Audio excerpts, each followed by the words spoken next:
Terima kasih pemirsa masih bersama kami di Halo Indonesia.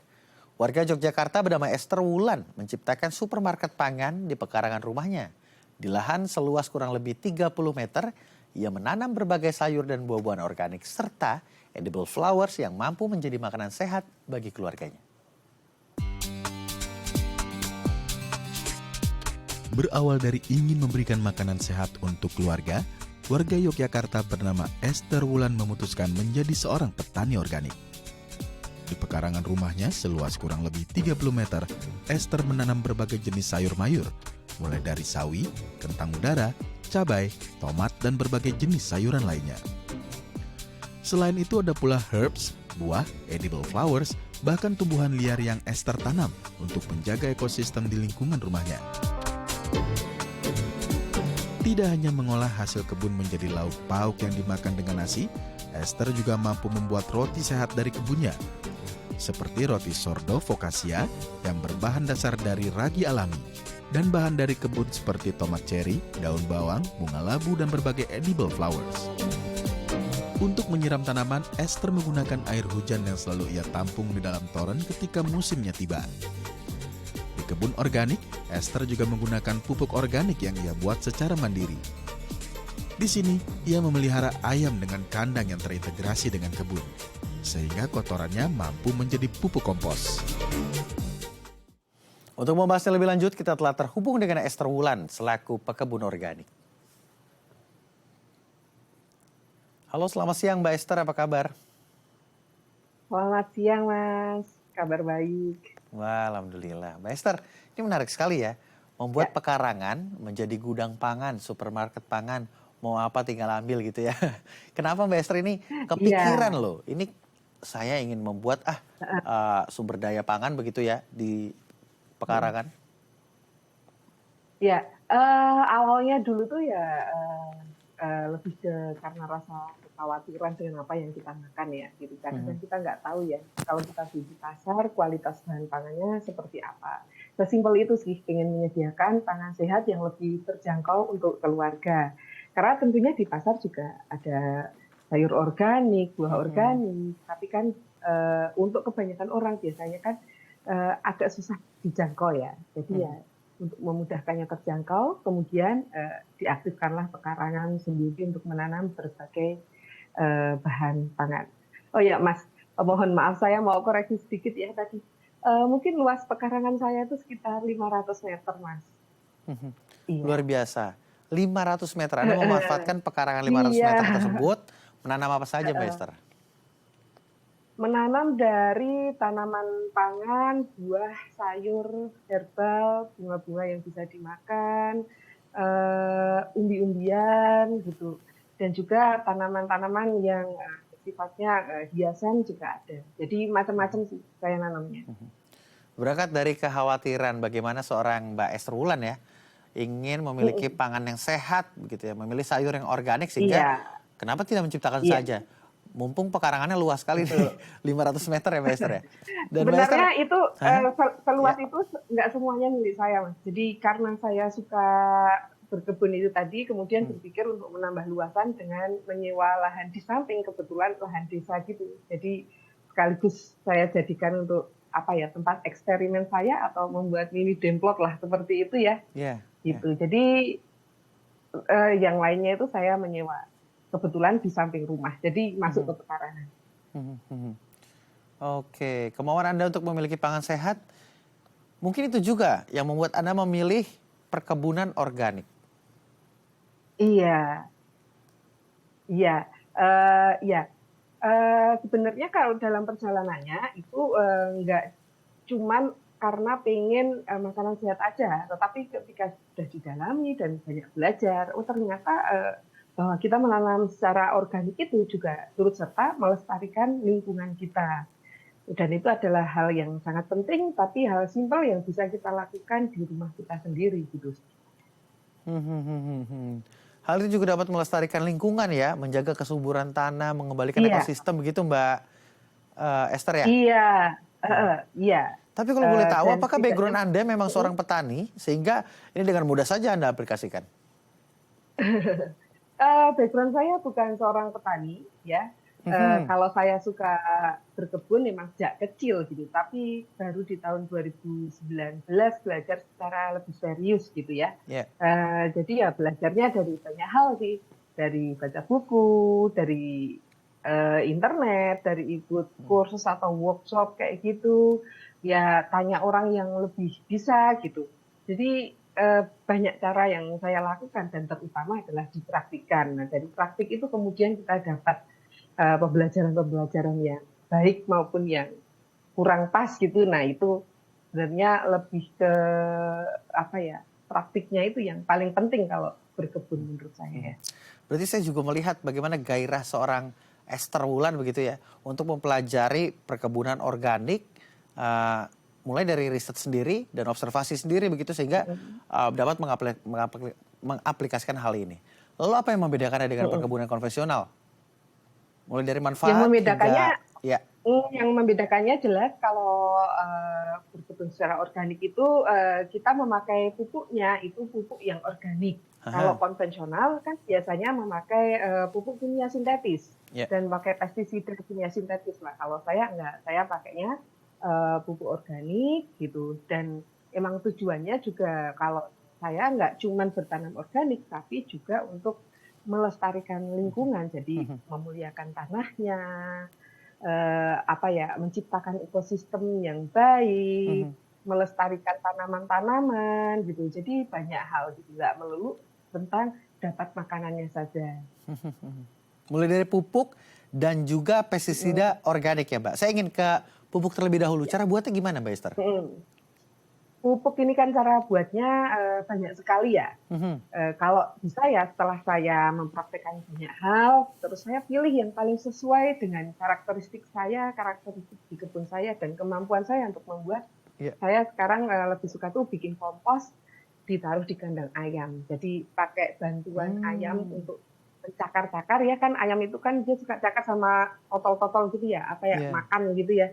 Nah itu terus nanti kan ditaruh di situ aja bercampur sama kotorannya dan itu lama-lama akan hancur jadi kompos. Biasanya saya fermentasi lagi terus kayak gitu. Nah kalau cara lainnya banyak sekali yang ada di rumah saya seperti pakai metode mengkompos pakai ember tumpuk atau cuman yang ditumpuk saja di dekat pohon tapi ini waktunya lama.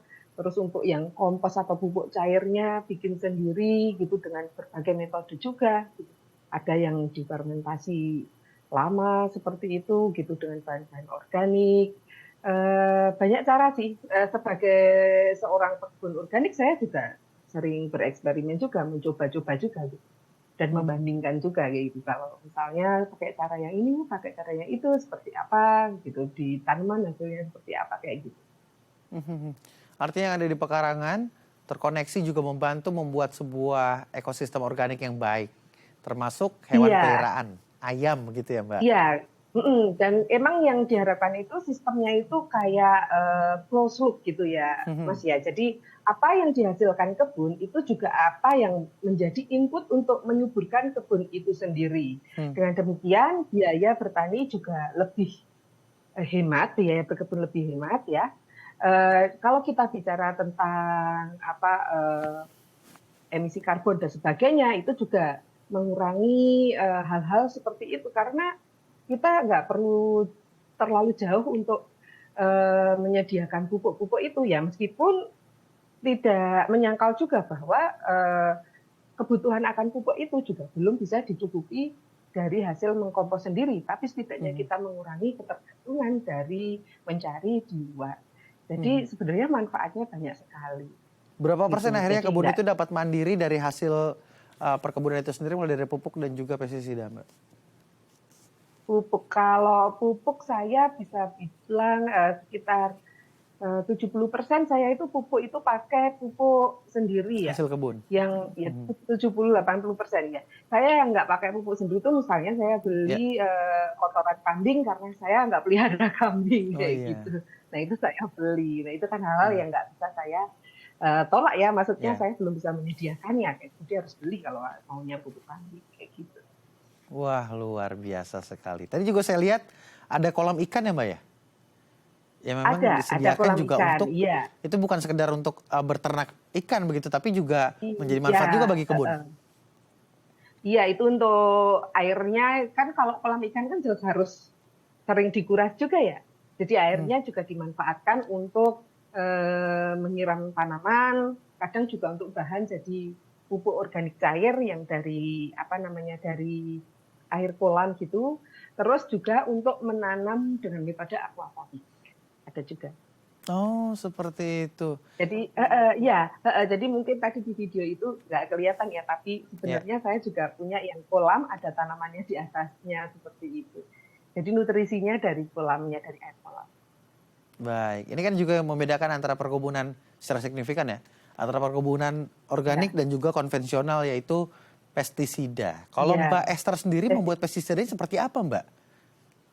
Nah, kalau bicara tentang pestisida, saya itu sekarang sudah tahap pada agak malas menyemprotkan pestisida.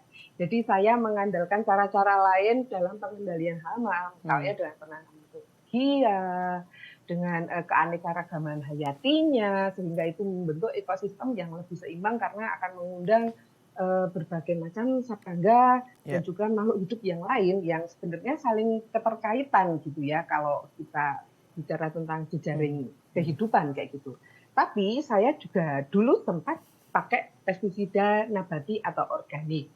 Nah, saya bikin sendiri dari daun bawang, dari bawang merah, bawang putih, cabai, terus apa namanya daun yang untuk merokok itu apa?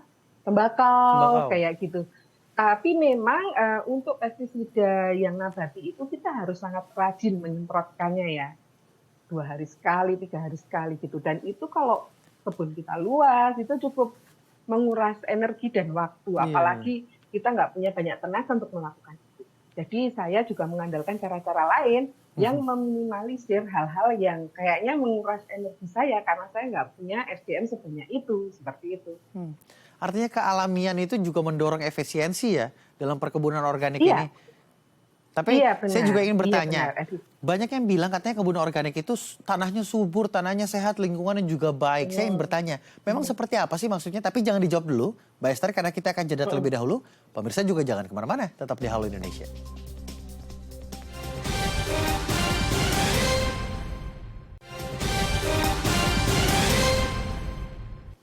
Terima kasih pemirsa masih bersama kami di Halo Indonesia.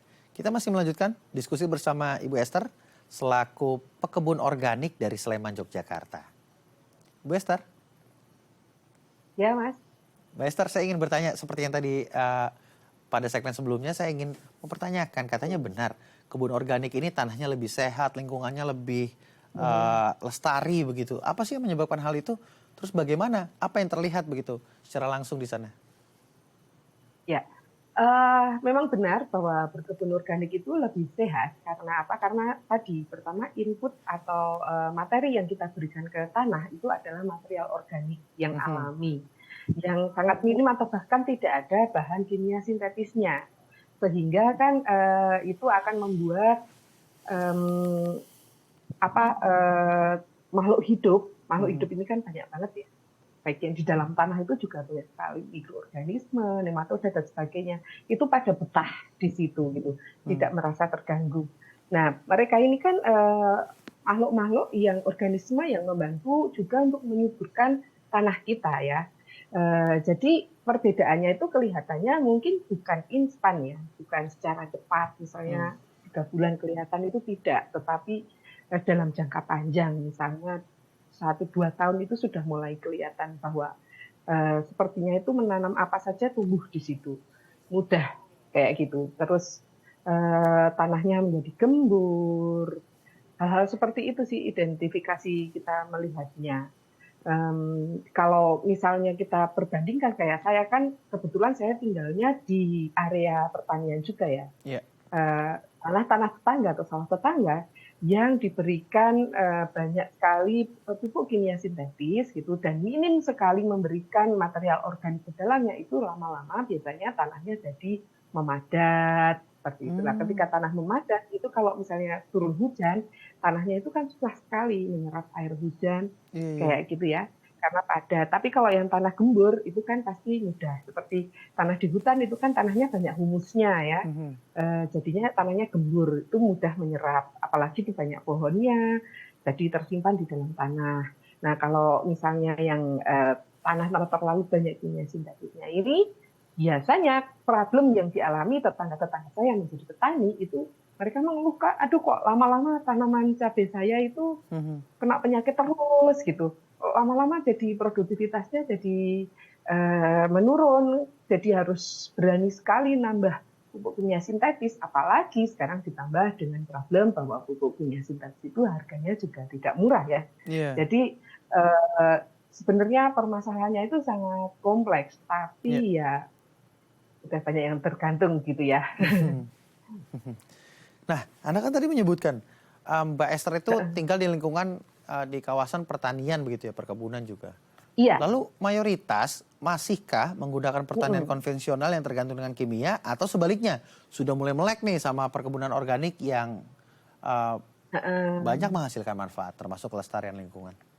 Ya, mayoritas di sini petaninya petani konvensional, dan kalau berdasarkan yang saya lihat juga penambahan bahan-bahan organik ke tanahnya juga tidak terlalu banyak. Ya ada sih beberapa orang yang meskipun konvensional tapi menambahkan pupuk organiknya, terus dan daun-daunan atau bahan organik apapun itu masih lumayan banyak, itu masih oke ya, masih bisa ditolerir gitu. Tapi banyak juga yang benar-benar sangat parah penggunaan pupuk kimia sintetis dan apalagi pestisidanya, karena kebetulan saya kan tinggalnya di area pertanian yang menanamnya itu seperti cabai, tomat, terong yang notabene itu membutuhkan semprotan pestisida kimia sintetis yang sangat masif. Jadi ya aromanya cukup mengganggu ya, bikin pusing. Ya. Oh jadi masih banyak yang pakai. Kalau Mbak lihat sendiri sebagai petani organik, apa sih yang menjadi alasan mereka tetap bertahan? Nah, yang menjadi alasan itu biasanya pertama adalah alasan produktivitas. Karena sudah kebiasaan bergantung kepada kimia sintetis gitu, juga seperti hama-hama itu kan juga banyak yang sudah kebal juga ya. Dan ketika kesuburan tanah juga mulai berkurang gitu, karena input ke bahan organiknya juga mereka nggak terlalu banyak. Padahal mereka mengejar untuk tanaman itu biar bisa produktif, panennya banyak, karena untuk penghasilan ya. Nah, alasan utamanya adalah itu sebenarnya. Alasan lain adalah mungkin karena sejak dulu gitu generasi yang sekarang ini kebanyakan generasi petani konvensional yang sejak awal memang belajar bertani itu adalah memakai pupuk-pupuk kimia sintetis gitu, bukan yang generasi yang sebelum-sebelumnya. Kalau generasi yang sebelum-sebelumnya berdasarkan cerita simbah-simbah di sini yang memang berkebunnya secara organik. Tapi kalau yang sekarang kan generasinya sudah berbeda ya. Anda kan sudah banyak membabarkan terkait manfaat pertanian organik. Lalu bagaimana bahayanya pertanian konvensional jika terus dilakukan? Ini dampaknya terhadap lingkungan juga tidak baik. Lalu harapan Anda terkait pertanian organik khususnya di Indonesia seperti apa, Mbak Esther? Khususnya di Indonesia sih, saya harapannya itu pertanian organik ini semakin banyak yang melakukannya. Dan menurut saya, untuk bertanam secara organik, kita itu nggak harus menjadi petani full time, dalam artian nggak harus kok profesimu itu menjadi petani kalau mau menanam organik.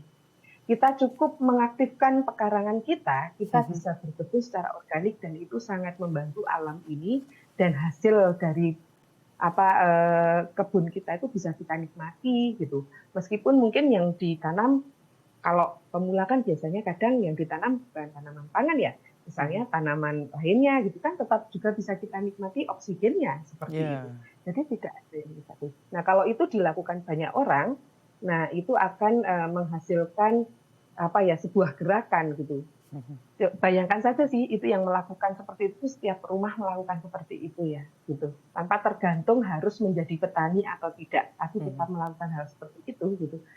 satu dusun aja bayangkan sudah hijaunya seperti apa, sejuknya seperti apa, kan itu keren sekali. Kayak gitu sih, harapan saya itu menjadi sebuah gerakan gaya hidup membudaya lah. Ya, kayak baik. gitu. Peduli terhadap lingkungan, ingin melestarikan lingkungan, ingin membuat pangan, supermarket pangan di pekarangan rumah. Esther Wulandari menjadi pekebun organik yang juga aktif mengampanyekan ini, membagikan ini kepada masyarakat sekitar untuk beralih ke kebun organik yang lebih sehat. Terima kasih Mbak Esther Dwi Wulan telah berbagi bersama kami di Halo Indonesia. Iya, sama-sama Mas. Selamat beraktivitas. Sebuah sanggar budaya di Minahasa kerap menampilkan alat musik khas dari Sulawesi Utara, yaitu kolintang, di berbagai pertunjukan seni. Informasinya selengkapnya usai jeda, tetap di Halo Indonesia.